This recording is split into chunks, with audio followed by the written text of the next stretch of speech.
Bonjour à tous et bienvenue sur l'émission Nature & Co, cette émission environnementale qui vous est proposée par l'association Renatura Congo. Je suis très heureux de vous retrouver pour ce nouveau numéro où nous allons parler braconnage et particulièrement lutte anti-braconnage. Avant de s'intéresser à mon invité du jour présent à mes côtés, je vous invite à regarder ce petit reportage. Vous verrez, les images qui vont suivre vont nous emmener à Badingokai pour assister à un atelier de sensibilisation à la lutte anti-braconnage par une unité canine qui a été organisé par le projet de conservation de la réserve naturelle de Chipunga en février dernier. Bon visionnage à tous.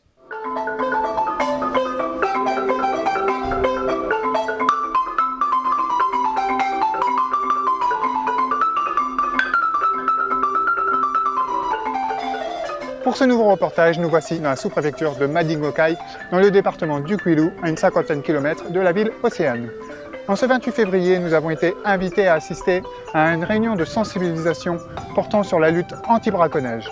Cette réunion a été organisée par l'Institut Jane Goodall et notamment le projet de conservation de la réserve naturelle de Chipunga.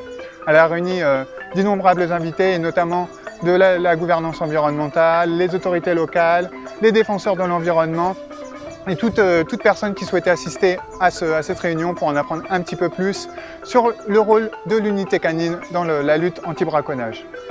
On va donc recueillir le témoignage de différentes personnes pour que vous compreniez un petit peu l'importance et le rôle d'utiliser les chiens dans la lutte anti-braconnage pour la protection de l'environnement et notamment la conservation de la biodiversité et la lutte anti-braconnage pour la République du Congo.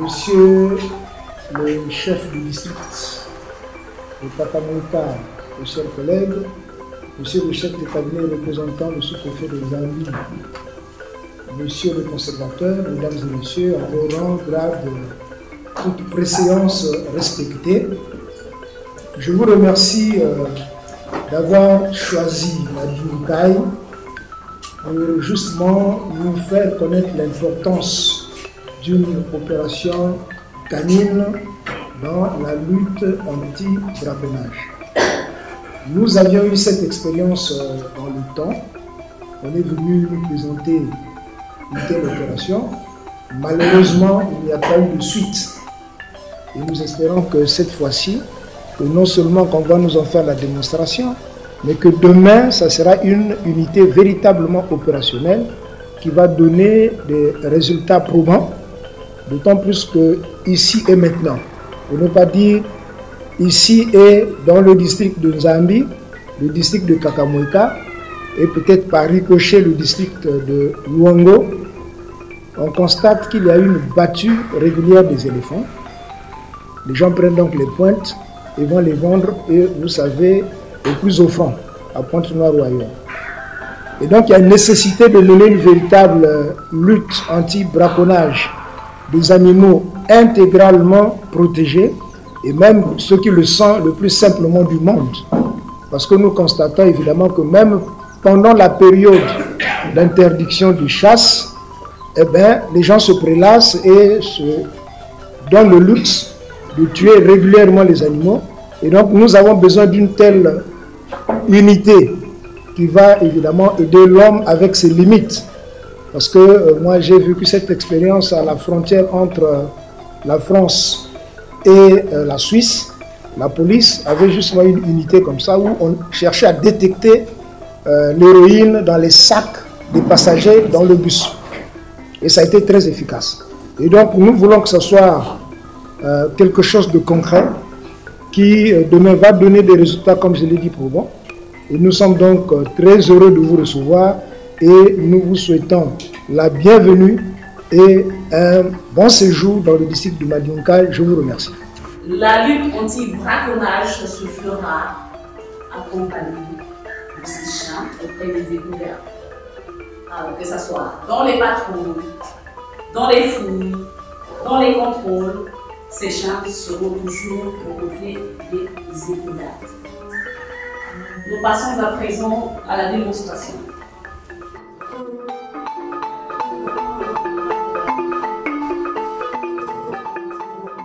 Une balle 00 qui est communément utilisée par les braconniers.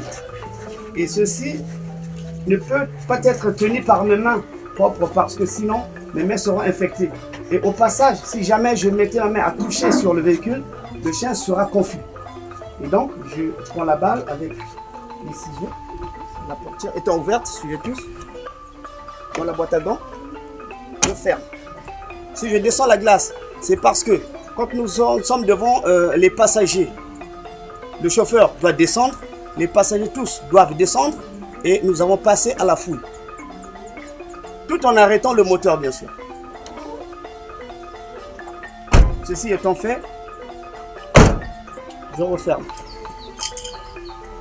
Par ici, nous avons un échantillon de la pointe d'ivoire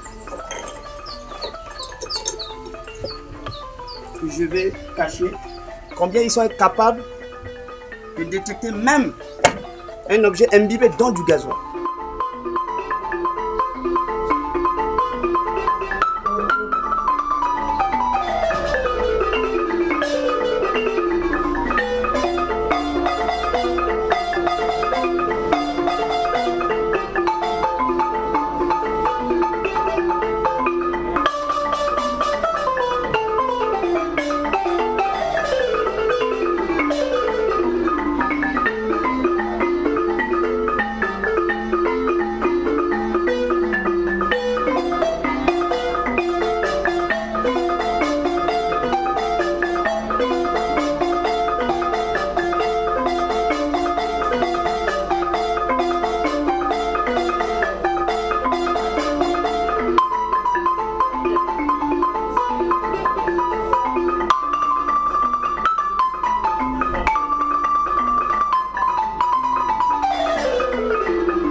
Je voudrais d'abord qu'on applaudisse, non seulement pour l'unité canine, mais pour les ONG qui nous apportent un soutien indéfectible dans la préservation de nos espèces et de la biodiversité. Un seul doigt ne peut pas laver un visage. Il faut donc plusieurs doigts. Et donc, il y a le Congo, notre pays, il y a les partenaires qui nous aident, il y a aussi, comme l'a dit M. Ambozo, même s'il a voulu un peu aller à gauche et à droite, mais nous retenons quand même la notion de la participation citoyenne. Et ça, je crois que cette notion est intéressante parce que tant que vous ne mettez pas l'homme au centre de l'activité, vous ne l'intéressez pas, vous ne demandez pas de participer, il est évident qu'il y a comme obstruction, il y a comme blocage. Et au lieu d'avoir des goulots d'étranglement, il faut donc commencer par sensibiliser et faire participer. En ce moment-là, toutes les actions que nous allons mener vont avoir des résultats probants. Et je pense que, une fois de plus, nos amis qui, à travers des moyens traditionnels, ont pensé qu'il fallait s'adjoindre un autre moyen plus efficace, notamment l'unité canine, c'est une très très bonne expérience. Moi, je le disais tout à l'heure, je l'ai vu qu'à la frontière entre la France et la Suisse. J'avais quelque chose dans mon sac, un monsieur avait quelque chose qui allait dans le sens de l'héroïne, mais les chiens ont reniflé nos deux sacs et malheureusement pour moi, ce n'est que ce monsieur-là qui a été interpellé, amené au bureau de police, on l'a interrogé, fouillé, Et comme on avait trouvé que ce n'était pas de l'héroïne, on l'a ramené. Et on nous a fait la démonstration comme ça a été fait ici. On a mis de l'héroïne dans un sac, qu'on a mis dans une multitude de sacs alignés. Et le chien est venu s'accrocher là et rester assis pour dire qu'il y a quelque chose ici, sur 1000 sacs. Et quand on a pris le sac, on a retrouvé dans la boîte où il y avait l'héroïne. Donc c'est la preuve que le chien, évidemment, peut participer à rendre très efficace la lutte anti-braconnage. Et c'est sur ces mots-là que nous disons une fois de plus, merci à nos partenaires qui sont arrivés ici. Nous vous demandons de continuer à nous soutenir et à chacun de nous ici de participer à ces actions pour qu'ensemble, nous puissions lutter contre ce braconnage, je dirais même dangereux, parce qu'aujourd'hui, je vous donne une information, il y a quelques mois, j'ai même mis 5 de mes chefs de village en prison, parce qu'ils ont participé à des actions de braconnage. Et donc, nous sommes assez sévères là-dessus et nous pensons qu'il y a lieu d'aller dans ce sens jusqu'au bout. Je vous remercie.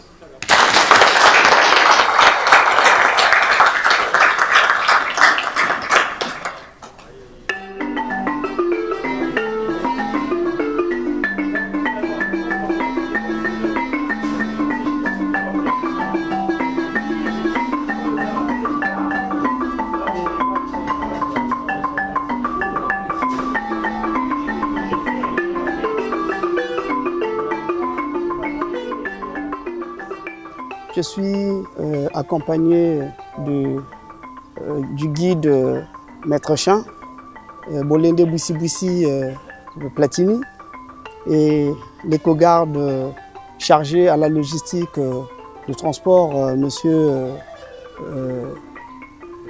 Bellus Sakala. L'importance de notre présence, ou le mobile de notre présence ici, aujourd'hui à Madingokai, dans le département de Kwilu, c'est vouloir sensibiliser la population sur les activités de l'unité canine qui va prendre place bientôt, parce que nous avons une brigade anti-braconnage qui s'effectue à travers les éco-gardes. Mais depuis un an aujourd'hui, l'Institut Diane Godal a pensé mieux avec le partenaire qui est le ministère de l'économie forestière, représenté par le directeur départemental aujourd'hui, se doter des chiens renifleurs qui soient là pour détecter facilement les objets cachés et trafiqués, comme les pointes d'ivoire, les munitions, les armes, la viande de brousse bien entendu. En somme, vouloir développer son champ d'activité seulement pour ne pas s'arrêter sur la protection de la biodiversité comme, avec chimpanzé comme élément phare, mais plutôt, surtout, protéger les éléphants, qui est un actuel problème national et à l'échelle même mondiale, voire.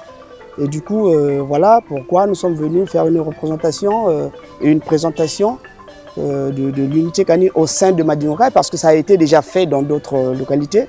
Mais aujourd'hui, nous avons jugé bon de venir là à Madingokai et faire savoir à la population locale, sensibiliser, qui savent le pourquoi de l'implantation de l'unité canine au Congo et surtout dans le département du Madingokai. C'est l'un des axes où c'est d'abord la route nationale numéro 5 et sur ce, il y a beaucoup de trafic de la viande de brousse parce que les villages environnants du parc national de Konkwati ne vivent que de la chasse. Et sur ce, il y a plus de quantité, de fréquence de trafic au sein de ces localités-là, passant obligatoirement par Madingokai. C'est pourquoi on a jugé bon de pointer un peu en phare le district de Madingokai pour qu'ils soient sensibilisés et qu'ils essayent un peu de comprendre l'ampleur de ces activités-là et qu'ils apprennent aussi que c'est un patrimoine qui doit être préservé pour les générations futures. Donc nous sommes venus là pour sensibiliser, faire savoir que ces espèces intégralement protégées doivent être mises à l'écart, à l'abri de la chasse. Parce qu'on était un peu dans le néant, on ne savait pas ce que ça signifiait par rapport au braconnage. C'est encore une chose qui doit nous enchanter pour notre progéniture, que nous ne pourrons jamais connaître les espèces des animaux qui s'y trouvent dans la localité. Ceux qui font le braconnage, ils tuent, ils vont vendre à Pointe-Noire. Les espèces disparaissent. Les espèces disparaissent. Mais vous avez apporté devant nous un plus pour la conservation de la faune. Parce que les enfants qui vont naître à peine là ne sauront jamais ce qu'on appelle un porc-épic, un antilope. Ils ne sauront jamais parce que les espèces vont disparaître dans la nature. Pourquoi les gens veulent tout juste avoir de l'argent frais pour détruire la nature. C'est bien, vous nous avez apporté un plus. Maintenant là où je suis là, si je trouve quelqu'un, parce que le plus souvent chez moi les gens passent par là, avec les sacs, des sacs de la viande fumée, qu'ils abattent dans le Mayombe, en passant par ici, dépasse la gendarmerie, dépasse la police, ils bifurquent dans les coins, c'est des coins pour aller revendre à Pointe-Noire. Mais ils ne se rendent pas compte qu'ils sont en train de détruire notre propre nature. C'est bien que vous venez de temps à autre, parce que nous sommes tous des ignorants. Nous ne savons pas cette règle-là. Nous ne savons pas cette règle-là qu'il faut protéger réellement les espèces d'animaux. Et qu'aujourd'hui vous êtes venus, demain vous allez encore multiplier plusieurs descentes ici pour renouveler, pour nous parler des mêmes choses qui pourront nous édifier. Tel que moi là où je suis là, si je trouve quelqu'un avec la viande, je veux signaler à la police, je dis ça là, ça ne marche pas, vous devez l'arrêter pour le correctionner, pour que la nature soit telle qu'elle a été faite. Le reportage est à présent terminé. Je vous invite tout de suite à me retrouver en plateau avec mes deux invités. Nous allons continuer à parler lutte anti-braconnage. J'aimerais remercier, avant de clôturer le reportage, l'Institut Jane Goodall ainsi que le projet de conservation de la réserve naturelle de Chipunga pour leur accueil ici dans la sous-préfecture de Madigokai. Et donc à très bientôt pour un nouveau reportage.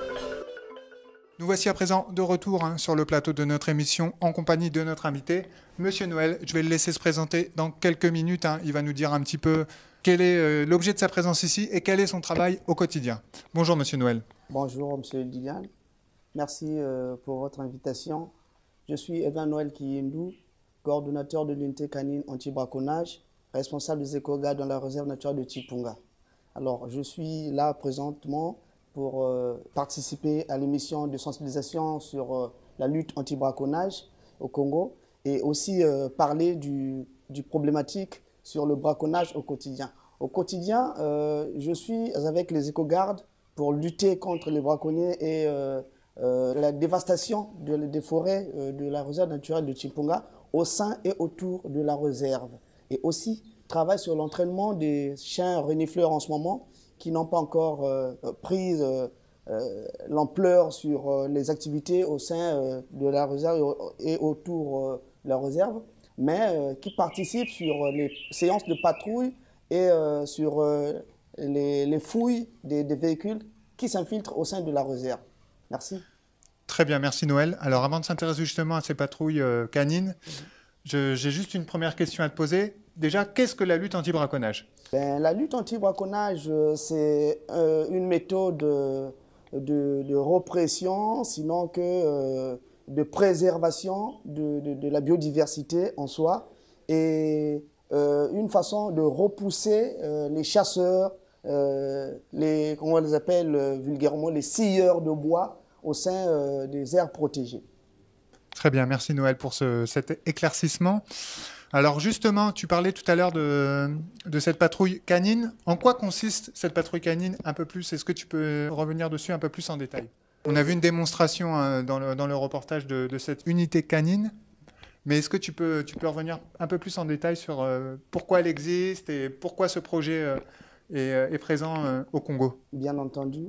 En fait, la présence de l'unité canine, c'est une méthode de renforcement de capacité sur les techniques de répression, sinon que de lutte anti-braconnage, aux éco-gardes, sinon que aux personnes habilitées à lutter contre toutes ces malfaisances sur la conservation de l'environnement. Très bien, justement, tu parles de personnes habilitées à lutter contre le braconnage. Alors, est-ce qu'il n'y a que les éco-gardes qui sont habilités à lutter contre le braconnage ou d'autres formes d'autorité? Sous d'autres cieux, nous n'avons pas que les éco-gardes. Par exemple, d'ici peu, l'unité canine étendra son champ d'activité, ira dans les aéroports, les ports, les postes de péage et aussi bien d'autres milieux publics. Et là, on n'a pas des éco-gardes, mais par contre, nous avons la police, la gendarmerie et bien l'armée. Donc, l'unité canine ne va pas s'arrêter à actionner dans la réserve naturelle de Chipunga, mais elle est bientôt présente dans les milieux autres. D'accord, donc quand tu dis les milieux autres, c'est un processus qui va s'étendre à l'ensemble du territoire ou uniquement sur quelques régions ciblées et prioritaires où le braconnage est fortement présent? Ah non, bien entendu que l'unité canine va s'étendre sur toute l'étendue du territoire national. Okay. Est-ce que tu as une date un peu plus précise à me donner quand est-ce que cela va être étendu ou pour l'instant il n'y a pas de date précise? Bon, l'objectif dans la projection des activités de l'unité canine était prévu pour le mois de septembre. Mais vu la situation que nous courons tous de la pandémie, il y a certaines procédures qui n'ont pas encore été mises en place, ce qui va faire que ça va retarder un tout petit peu. D'accord, très bien, merci Noël. Alors on l'a vu dans le reportage, vous utilisez des chiens particuliers pour cette unité canine, mais est-ce qu'une race de chien est à privilégier lorsqu'on utilise ce genre de processus ou tout type de chien peut être utilisé, peut être dressé à la lutte anti-braconnage? Bien pour la question, tout chien peut être capable de détecter, mais bien entendu, il y a une race qui est vraiment habilitée, bien spécifiée pour la détection, par exemple. Nous avons les bergers allemands, les bergers malinois et les bergers hollandais qui sont très utilisés, même sous d'autres cieux, sur la détection des objets interdits à trafiquer, comme les pointes d'ivoire, les armes à feu, les munitions de chasse et même les pointes d'ivoire, enfin, que j'ai déjà évoquées, et les animaux. Voilà. D'accord.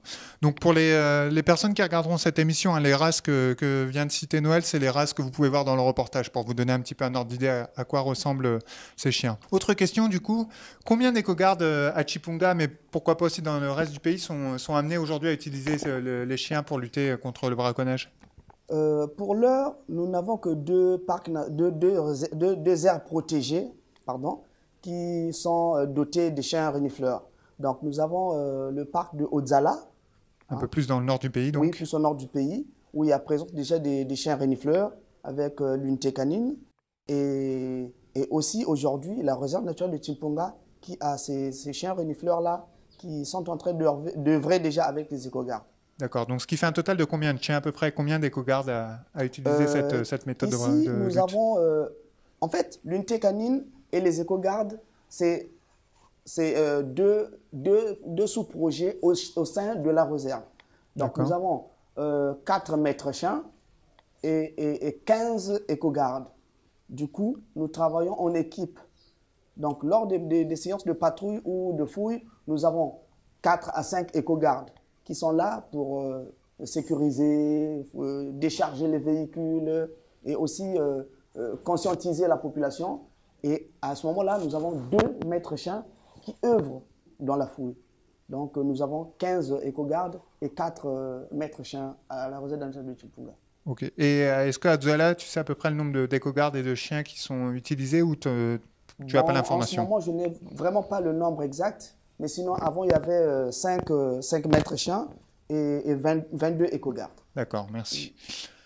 Du coup, tu parlais de conscientisation de la population tout à l'heure. Alors justement, selon toi, est-ce que tu trouves que la population du Congo de manière générale est assez conscient de toutes ces problématiques de lutte anti-braconnage et du braconnage même de manière beaucoup plus générale? Actuellement, oui. Actuellement, oui. Parce que nombre de projets de la conservation de l'environnement ne cessent de parler de la préservation de la nature et aussi avec les fléaux que font surface dans notre pays, tels que Ebola.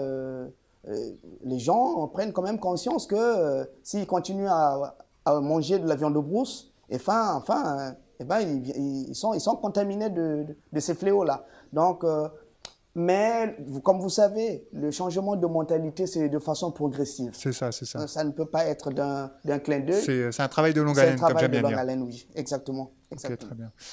Alors justement, tu parlais de viande de brousse là, il y a quelques instants. Est-ce que tu sais à peu près les animaux qui sont les plus braconnés dans ce pays au Congo et quels sont ceux qui sont braconnés essentiellement pour faire de la viande? Dans un premier temps, de façon générale, le Congolais est friand du pangolin, par exemple. Nous avons le pangolin, nous avons le porc-épic, nous avons la gazelle. Et pour ne pas s'arrêter là, nous avons aussi le crocodile nain qui est aussi beaucoup consommé. Mais qu'à cela ne tienne, le gorille, le chimpanzé, le mandrill et surtout l'animal le plus problématique en ce moment, c'est l'éléphant à cause de ses pointes d'ivoire. Donc il est consommé, mais il est aussi beaucoup braconné à cause de ces pointes d'ivoire-là qui sont trafiquées à l'extérieur du pays. Alors, une autre question me vient en tête. Alors, combien de temps à peu près il faut pour pouvoir dresser les chiens à cette lutte anti-braconnage? Les chiens, en général, n'ont pas une durée déterminée en somme. Parce que les chiens, c'est comme nous les hommes. Chacun a ses capacités de détention, ses capacités d'apprentissage.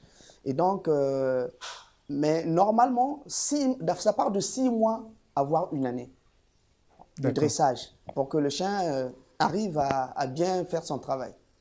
D'accord. Comment se passe ce dressage? Est-ce que des exercices sont faits, sont proposés? Quel type d'exercice? Dans un premier temps, nous commençons par jouer avec les chiens.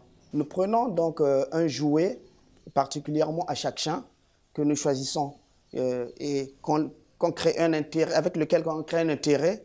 Et une fois qu'il est intéressé au jouet, on commence à mélanger. On joue avec le jouet, on joue avec le jouet. À un moment donné, on prend le jouet, on mélange avec un échantillon choisi. Par exemple, une pointe d'ivoire, un morceau de pointe d'ivoire ou une cartouche de chiasse qu'on mélange et qu'on cache. Quitte au chien d'aller retrouver son jouet, mais en cherchant le jouet, il prend habitude à se concentrer sur l'odeur aussi de la balle de cartouche. À ce moment-là, une fois qu'il est vraiment capable à retrouver les deux bouts, on extrait le jouet et on laisse la pointe d'ivoire ou sinon le cartouche. À ce moment-là, il commence à détecter la cartouche. Et puis après, on change d'échantillon et c'est comme ça qu'on procède. D'accord, très bien, merci Noël. Merci. Alors justement, tout à l'heure, tu parlais de tous ces objets un peu illicites qu'on se sert pour le braconnage, comme les pointes d'ivoire ou les cartouches de fusil. Est-ce qu'il n'y a pas d'autres objets que vous pouvez retrouver lorsque vous patrouillez avec cette unité canine? Bien sûr que nous pouvons tomber sur autre objet, mais ça, ce sera maintenant les capacités au chien. Parce que jusque-là, nous n'avons que quelques échantillons sur lesquels nous travaillons. Et donc, si nous tombons sur un autre échantillon, ça veut dire que le chien fait ses exploits. Sinon, que jusque-là, nous ne tombons que sur les armes à chasse, les pointes d'ivoire, les tronçonneuses et les animaux boucanés, quoi. D'accord, très bien, merci Noël. Alors, j'aimerais revenir aussi un petit peu sur ces patrouilles canines. Est-ce que ces patrouilles, elles ont lieu à heure fixe ou c'est fait de manière aléatoire pour surprendre un petit peu les braconniers qui viendraient s'introduire dans la réserve de Chipunga? Dans un premier temps, nous avons eu un système, un programme bien établi et ça a fait que les braconniers s'infiltraient maintenant à des heures et à des journées que nous n'étions pas. Donc, justement, vous avez bien compris comment ça fonctionnait. Tout à fait. Justement, donc nous avons entrepris des patrouilles improvisées. Et ça se passe notamment tous les jours. Ok, ces patrouilles improvisées, est-ce qu'elles ont porté leurs fruits? Est-ce que vous avez eu des résultats? Jusque-là, vu que la pression est mise dans la réserve, ils font plus attention. Donc, nous ne tombons vraiment plus sur les braconniers. C'est plutôt une bonne nouvelle pour l'environnement et la réserve de Chipunga. C'est une promettante, oui. Si jamais vous êtes amené à arrêter des braconniers avec des objets illégaux et illicites, comme pourquoi pas des animaux boucanés, que risque-t-il? Ben, la loi prévoit déjà qu'ils ont 5 ans d'emprisonnement ferme et ça dépend aussi de l'ampleur de l'objet qui trimballe, qui trafique. Et donc, la mention tend de 5 millions à plus. D'accord. Ah oui, donc il risque vraiment très très gros à faire ce genre de bêtises. Exactement, exactement. Alors pourquoi utiliser cette lutte anti-braconnage avec une patrouille canine et pas les méthodes un peu traditionnelles pour lutter contre le braconnage? Est-ce que cette méthode est plus efficace que les autres? Est-ce qu'elle a fait ses preuves? Oui, bien entendu, parce que cette méthode de la présence de l'unité canine évite tout malentendu grave entre l'éco-garde et le paysan. Parce que déjà, parmi le nombre des éco-gardes que nous avons dans la réserve naturelle de Chipunga, il y en a tant qui ont de la famille dans les villages environnants. Donc, ils peuvent se dire que c'est quelqu'un d'autre qui a trahi, qui trimballe soit un gibier, soit une arme.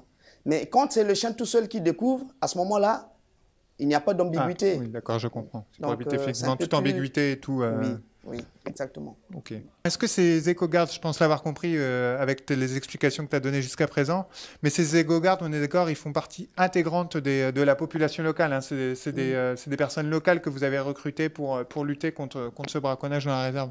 Tant d'autres, oui. Tant d'autres, oui. Nous avons des éco-gardes qui sont natifs de ces villages environnements. Mais il y a tant d'autres qui n'ont aussi pas de parents autour de la réserve. Ok, donc il y a vraiment les deux publics ciblés par les éco-gardes. Très bien, merci Noël. Alors là, je vais te poser un petit peu plus des questions personnelles pour comprendre un petit peu aussi qu'est-ce qui t'est amené à travailler dans ce monde-là de la conservation. Alors, comment t'es venu déjà cet engagement et cette passion pour la conservation et notamment pour la lutte anti-braconnage? Merci. Déjà, au départ, je suis issu d'une famille paysanne. Donc, lorsque ma maman avait des congés, elle m'emmenait souvent au village de ses parents. Donc, j'étais toujours en compagnie de mon grand-père, ma grand-mère, qui était aussi éleveur. Et du coup, quand nous revenions en ville, j'avais toujours l'idée d'élever un peu les pigeons, les lapins, les cobayes. Du coup, quand j'ai grandi, bien que j'ai subi d'autres formations, j'ai fait autre chose à l'école jusqu'à l'UNIV, mais après, je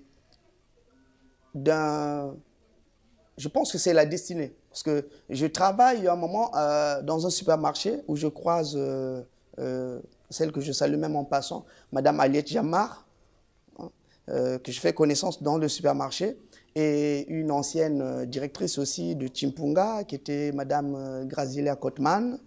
Et celle-là, je les ai connues au supermarché. Et une fois que le supermarché a été vendu par un détenteur autre, je me suis retrouvé sans emploi. Et au bout d'un moment, j'ai pensé à elle. J'ai dit, mais j'ai croisé deux dames là qui étaient dans la conservation, mais je m'intéresse je me disais sur l'élevage. Donc, une fois que je me tombe dessus, je vais voir Madame Jamar chez elle à la maison. Elle me dit, mais moi, je crois t'avoir vu au supermarché. C'est pas toi le rapide? Parce que je mettais les patins et puis j'organisais les réunions, enfin, je gérais les rayons du supermarché. Je dis, oui, c'est bien moi, mais il y a monsieur X qui a acheté le supermarché. Qu'est-ce que tu es devenu? Je dis, oui, c'est le mobile de ma visite chez vous, madame. Je dis, ah oui, mais est-ce que tu as ton CV? Je montre, je dis, ah, mais tu as une licence en électrotechnique, mais j'ai pas de place à Congo Électricité. Mais est-ce que tu as déjà fait la forêt? Je dis oui, avec mes grands-parents au village. Je dis non, mais c'est pas pareil, hein, là-bas c'est les chimpanzés. Bon, de toute façon, tu iras voir. Le même jour, elle me fait vacciner. Elle me dit, samedi, tu es parti. Et donc, samedi, je me rends à Conquati et je croise la vétérinaire qui était là à ce moment-là. C'était Carmen Vidal, une Espagnole, qui me dit, papa, la diète t'a dit c'est 1 mois de formation, mais moi je dis c'est 2 semaines. Hein. 2 semaines, t'assures, tu restes. Tu t'assures pas, tu repars. Alors, exactement, j'arrive, j'assure. Et de là, je suis parti, j'ai fait 4 mois sans sortir au site. Et voilà que c'est parti de là. D'accord, anecdote très très intéressante. En gros, de l'élevage, tu es passé au dressage, pour résumer. Oui. Très bien. Tout à fait. Alors, juste avant de clôturer l'émission, est-ce que tu n'aurais pas un dernier mot à passer, un dernier message à passer aux personnes qui vont regarder cette émission? Le mot que je voudrais adresser à tout le monde, mais pas que ceux qui vont regarder cette vidéo, mais sinon que même à eux de transmettre aussi aux parents et personnes autour, c'est que nous devons apprendre à changer de mentalité, arrêter de manger la viande de brousse et surtout préserver la nature parce que c'est notre lendemain, c'est la vie future de nos enfants et c'est la vie de tous les jours, quoi. Donc j'interpelle la conscience de tout le monde afin de prendre des mesures sur la préservation, sinon que la protection de l'environnement pour ne pas un jour s'attendre au désastre. Très bien, merci Noël pour ce très beau message. Cette émission est à présent terminée. Il ne me reste plus qu'à remercier bien évidemment Noël qui est présent avec moi à mes côtés cet après-midi, mais aussi le projet de conservation de la réserve naturelle de Chipunga et l'Institut Jane Goodall, sans qui cette émission n'aurait jamais pu avoir lieu. Merci à tous d'avoir suivi cette émission et on se revoit très très vite pour un prochain numéro.